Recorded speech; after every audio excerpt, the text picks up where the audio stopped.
ये जो सिलेंडर देख रहे हो आप, ये जो सिलेंडर देख रहे हो, इसमें से एक सिलेंडर उड़ गया। तो आपको अगर वीडियो अच्छा लगता है तो ही इस चैनल को देखो, नहीं तो मत देखो यार। सो व्हाट्सअप यूट्यूब, क्या हाल चाल। बहुत दिनों के बाद में मैं आप लोगों के लिए ना एक सोचा, मैं ऐसे ही बैठा हुआ था तो एक्चुअली आज मेरी बाइक जो है वो सेल हो जाएगी। अल्फा आज चली जाएगी और ये जा रही है देहरादून में। तो कुछ एक बातें थी जो मैंने अभी कुछ पिछले 1 महीने के अंदर में ना ऑब्जर्व की है। मैं फालतू बकवास नहीं करता हूँ। तो आपको अगर वीडियो अच्छा लगता है तो ही इस चैनल को देखो, नहीं तो मत देखो यार। करोल बाग से भी डेंजरस एक चीज़ है जिसका कि नाम है OLX। एक इंसिडेंट है जो कुछ ही टाइम पहले, लगभग 20 दिन पहले की बात है। 20 दिन पहले एक ZX-10R जो कि गुजरात की बाइक थी, और हुआ ऐसे कि एक बंदे ने 10R के उस बंदे को OLX पे कांटेक्ट किया। ध्यान से आप लोग सुन लो। आप लोग करोल बाग बोलते रहते हो तो करोल बाग के ऊपर भी आएंगे। पहले मैं आपको OLX बता देता हूँ कि करोल बाग से भी ज़्यादा डेंजरस OLX क्यों है। मेरे जो वो दोस्त था, वो बहुत ही अच्छा नोन दोस्त था।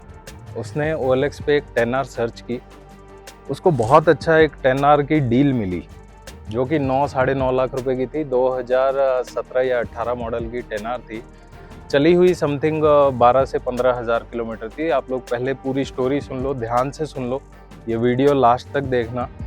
ये इसलिए नहीं है कि मैं कोई क्लिकबेट कर रहा हूँ, ये इसलिए है ताकि अगर सुपर बाइक के आप लवर हो, और pre owned super bike obviously हमारे जैसे लोग प्री ओन्ड, और 80% इंडिया में लोग मिडिल क्लास फैमिली जो होती है वो एक कम पैसे में अच्छी बाइक ढूंढती है। तो OLX पे बंदे ने गुजरात से बाइक की डील ली, और वो भी डीलर। वो कोई ऐसा बंदा नहीं जो बाइक के बारे में जानता ना हो, एक डीलर। अब आप सोच सकते हो, उस डीलर ने, अच्छा वेल नोन दोस्त है मेरा, उसने गुजरात से बाइक ली। बाइक लेने के बाद मैं घर पे आया, और घर पे आकर के उसने बाइक चलाई, लगभग 2-3 दिन बाइक चलाई। बाइक चलाने के बाद में ये जो सिलेंडर देख रहे हो आप, ये जो सिलेंडर देख रहे हो, इसमें से एक सिलेंडर उड़ गया, मतलब खत्म हो गया। ठीक है, एक सिलेंडर खत्म हुआ तो कवासाकी शोरूम ने ये बताया कि भाई इसमें लमसम खर्चा है 1.5 लाख रुपए का। चलो ठीक है, कोई बात नहीं, 1.5 लाख रुपए भी खर्च कर दिए। 1.5 लाख रुपए जब खर्च किए तो बाइक की जब हिस्ट्री चेक की तो बाइक की हिस्ट्री में ये पता चला कि बाइक टोटल लॉस है। ठीक है, बाइक जो है वो टोटल लॉस ऑलरेडी है, और उसको रिपेयर करवा करके बिल्कुल मतलब रीबिल्ड करके उस बाइक को 9.5 लाख रुपए में बेच दिया। 9.5 लाख रुपए वो, प्लस 1.5 लाख रुपए अलग, है ना, सिलेंडर का खर्चा अलग। तो मैं आपसे ये कहना चाहता हूँ कि यार OLX जैसे स्कैम के ऊपर में ना, अगर आप बाइक लेने के लिए जा रहे हो तो यार उतनी दूर, पहले तो स्टेट से आप दूसरे स्टेट में जा रहे हो, उसके बाद में यार एक डीलर होकर के, मतलब यार बंदा ऐसे कैसे हो सकता है, मेरे को समझ में नहीं आया। तो चलो मैं आपको कुछ एक टिप्स बता देता हूँ ध्यान से। तो पहला नंबर टिप है कि अगर आप OLX पे डील करते हो तो try to call on the video call.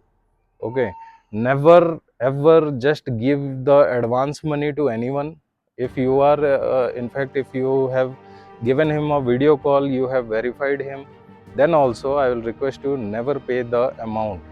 Okay, अगर आपको टोकन ही पे करना है, जस्ट पे the 2 to 5,000 rupees, that's all.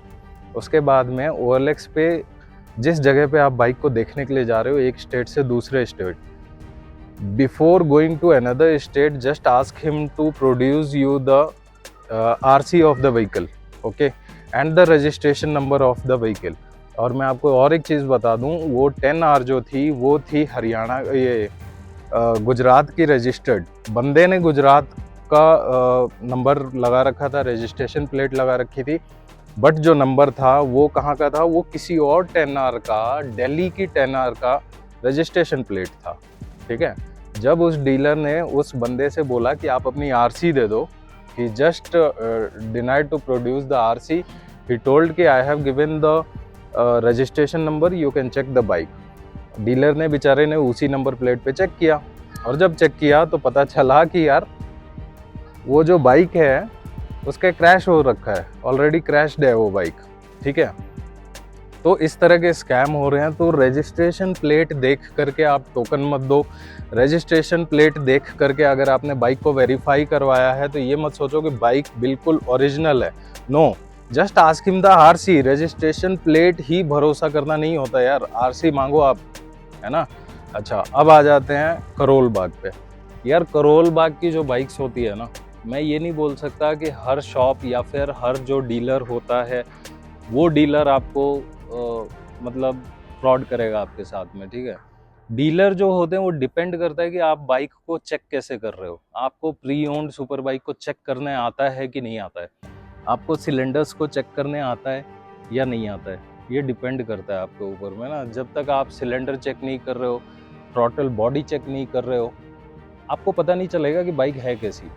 अब बात करता हूँ कि करोल बाग में आप पहचानोगे कैसे कि बाइक की कंडीशन क्या है। फर्स्ट ऑफ ऑल, मैंने प्रीवियसली भी वीडियो में ये चीज़ बता रखा है, अगर आज के डेट में if you are going to take a deal of any pre owned super bike and you are getting the ownership on the RC that the vehicle is first owner, that means वो पूरा सवाल करने लायक है। ठीक है, अगर आपको RC पे फर्स्ट ओनर दिख रही है, never trust on that vehicle. ठीक है, अगर फर्स्ट ओनर व्हीकल आपको मिल रही है, बिल्कुल शक करो आप। ठीक है, अगर vehicle second owner, third owner, fourth owner मिल रही है, that means the vehicle is genuine. You just need to verify a bit, थोड़ा सा वेरीफाई करने की आपको ज़रूरत है। बट अगर दिल्ली से या फिर करोल बाग से आप बाइक ले रहे हो और आरसी के ऊपर में फर्स्ट ओनर है, डीलर भी आपको फर्स्ट ओनर बताता है, भरोसा मत करना भाई। फर्स्ट ओनर बाइक जो होती है वो 100% भाई शक करने के लायक होती है। आप शक कर सकते हो उस बाइक के ऊपर में। अब बात करते हैं कि करोल बाग में कौन कौन से डीलर हैं। तो मैं डीलर किसी का नाम नहीं ले सकता हूँ, सॉरी, वो यूट्यूब की गाइडलाइंस के खिलाफ है। मैं किसी का नाम नहीं लूँगा कि कौन से डीलर के पास नहीं लेने चाहिए, बट एक दो आपको ट्रस्टेड ब्रांड में बता देता हूँ। मैं किसी का पेड प्रमोशन नहीं कर रहा हूँ। Of course NS1, because I have purchased my bike from NS1 only. आज तक मेरे को इस बाइक में कोई दिक्कत नहीं आई है, कोई इशू नहीं आया है, सब कुछ जो भी था ओरिजिनल था। ठीक है, दूसरा है, आप लोग ऑफ कोर्स क्रूज़र प्लैनेट पे जा सकते हो। उनकी बाइकें थोड़ी ग्लॉक ज़्यादा होती है, थोड़ी किलोमीटर्स ज़्यादा होते हैं, बट जो भी मिलता है आपको डील ओरिजिनल मिलता है। थर्ड बात कर लेते हैं Jagdamba super bikes. Jagdamba super bikes की खासियत ये है कि देखो यार, मैं किसी का ना पेड प्रमोशन नहीं कर रहा हूँ, ना मेरे को कुछ मिल रहा है।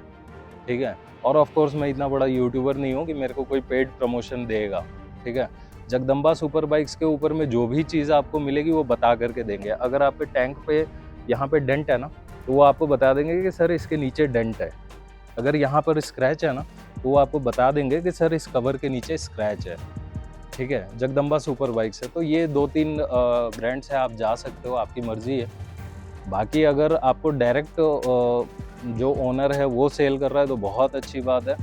अब मैं बात कर लेता हूँ खास करके केरला साइड की बाइक्स का। केरला साइड की जो सुपर बाइक्स होती हैं यार, मोस्टली जो होती है वो ट्रैक यूज्ड होती है, ट्रैक के ऊपर में उनको यूज़ किया जाता है।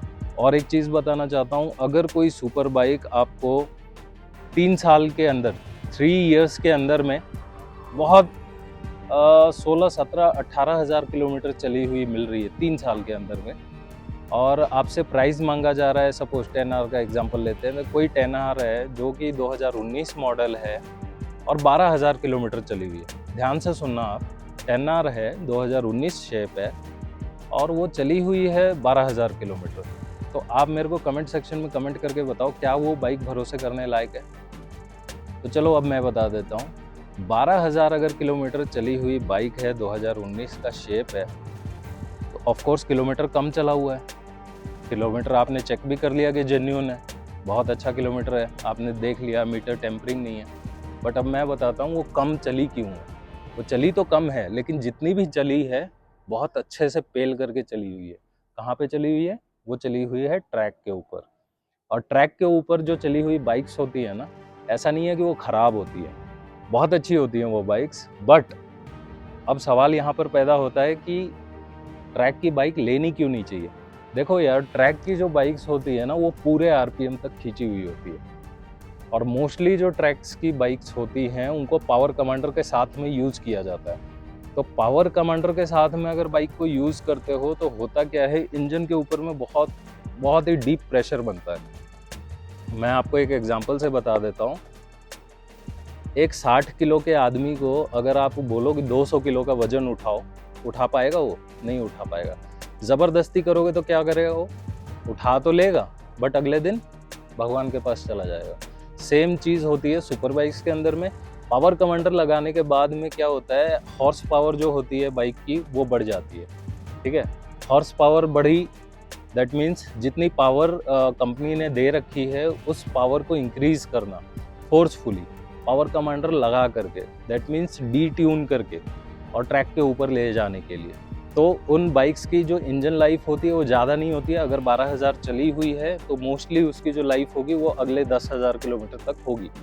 उसके बाद में पिस्टन्स, उसके बाद में जितने भी चैम्बर्स होते हैं, सारी चीज़ें आपको रिस्टोर करवानी पड़ेगी। दैट मीन्स हेडर से ले करके जितना इंजन है सब कुछ आपको खुलवाना पड़ेगा और रीस्टोर करवाना पड़ेगा। तो मैंने आपको बता दिया, OLX पे अगर आप जब भी जाते हो तो 2,000-5,000 से ज़्यादा टोकन अमाउंट मत दो। वीडियो कॉल के ऊपर में बाइक को देखो, रजिस्ट्रेशन प्लेट से वेरिफिकेशन मत करो, just ask him the RC. गाड़ी की आरसी मांगो, और आरसी भी फोटो में नहीं चाहिए। उसको बोलो कि आरसी वीडियो कॉल पे अपने फेस के साथ में दिखाएगा। Of course if you are paying a 10 lakh rupees और you are paying a 12 lakh rupees, you have to worry about all of the things. If you are purchasing a super bike, that doesn't mean कि आप बहुत पैसे वाले हो, है ना? तो वेरीफाई करना ज़रूरी है। You are paying the huge amount to anyone from whom you are purchasing the vehicle. और सेकंड चीज़ करोल बाग का मैंने बता दिया। अच्छा, करोल बाग की और एक चीज़ मैं आपको बता देता हूँ। करोल बाग में सपोज़ अगर मैंने ये बाइक बेची, तो करोल बाग में होता क्या है, the reality of Karol Bagh, वो सबसे पहले इसका लीवर चेंज कर देंगे। ठीक है, लीवर आपको क्या बताएंगे जी, ये 8,000 रुपये का है जी। ये जो फ्रेम स्लाइडर्स हैं ये कॉपी होंगे, बट आपको क्या बताया जाएगा, ये ओरिजिनल है जी, 25,000 रुपये के ये हैं जी। ये एग्जॉस्ट है, जो मेरा एग्जॉस्ट है ऑस्टिन रेसिंग का, वो ओरिजिनल एग्जॉस्ट है। That will cost you something around 1,80,000 to 2 lakh rupees. वो लोग उस एग्जॉस्ट को निकाल देंगे, रेप्लिका एग्जॉस्ट लगाएंगे, और जो ओरिजिनल एग्जॉस्ट उन लोगों ने उतारा है उसको बेचेंगे आराम से 1 से सवा लाख रुपए में, आराम से बिक जाएगा। ओरिजिनल एग्जॉस्ट ऑफ कोर्स आराम से बिक जाता है।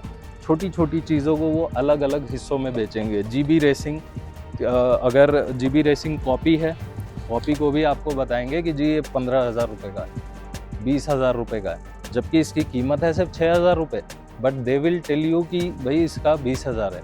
और होता क्या है, जो बंदा नया बाइक खरीदने के लिए जाता है ना, वो एक्साइटेड होता है कि भाई मैंने सुपर बाइक कभी देखी नहीं है, अब मैंने सुपर बाइक देख ली है। वो इन सब चीज़ों को इधर से सुनता है, इधर से निकाल देता है। वो इन सब चीज़ों को ना ध्यान से नहीं देखता है कि हो क्या रहा है, कुछ नहीं देखता है, वो बस जस्ट पे करता है और निकल जाता है। तो भाई ऐसी गलती बिल्कुल मत करो। और कुछ चीज़ें होती है, सपोज़ अगर आप करोल बाग से या OLX से बाइक ले रहे हो तो आप कुछ अमाउंट अपने पास में रखो। ठीक है, कुछ अमाउंट, दैट मीन्स अगर 10 लाख की बाइक है, डोंट पे 50,000, है ना, hold that 50,000 until unless you are not getting the RC और you are not getting your all of your document to be transferred on your name। ठीक है, जब तक आपके नाम पे ट्रांसफ़र नहीं होता उस 50,000 रुपये को आप होल्ड करके रखो। ठीक है, तो अच्छा लगा, आई होप आपको ये वीडियो अच्छा लगा होगा। अगर अच्छा लगा तो प्लीज़ लाइक करिए, सब्सक्राइब करिए और अपने दोस्तों के साथ में भी शेयर करिए, ताकि लोगों को पता चले कि हो क्या रहा है। ठीक है, तो मिलते हैं आपसे अगले वीडियो में। तब तक के लिए सेम, जय हिंद, जय भारत।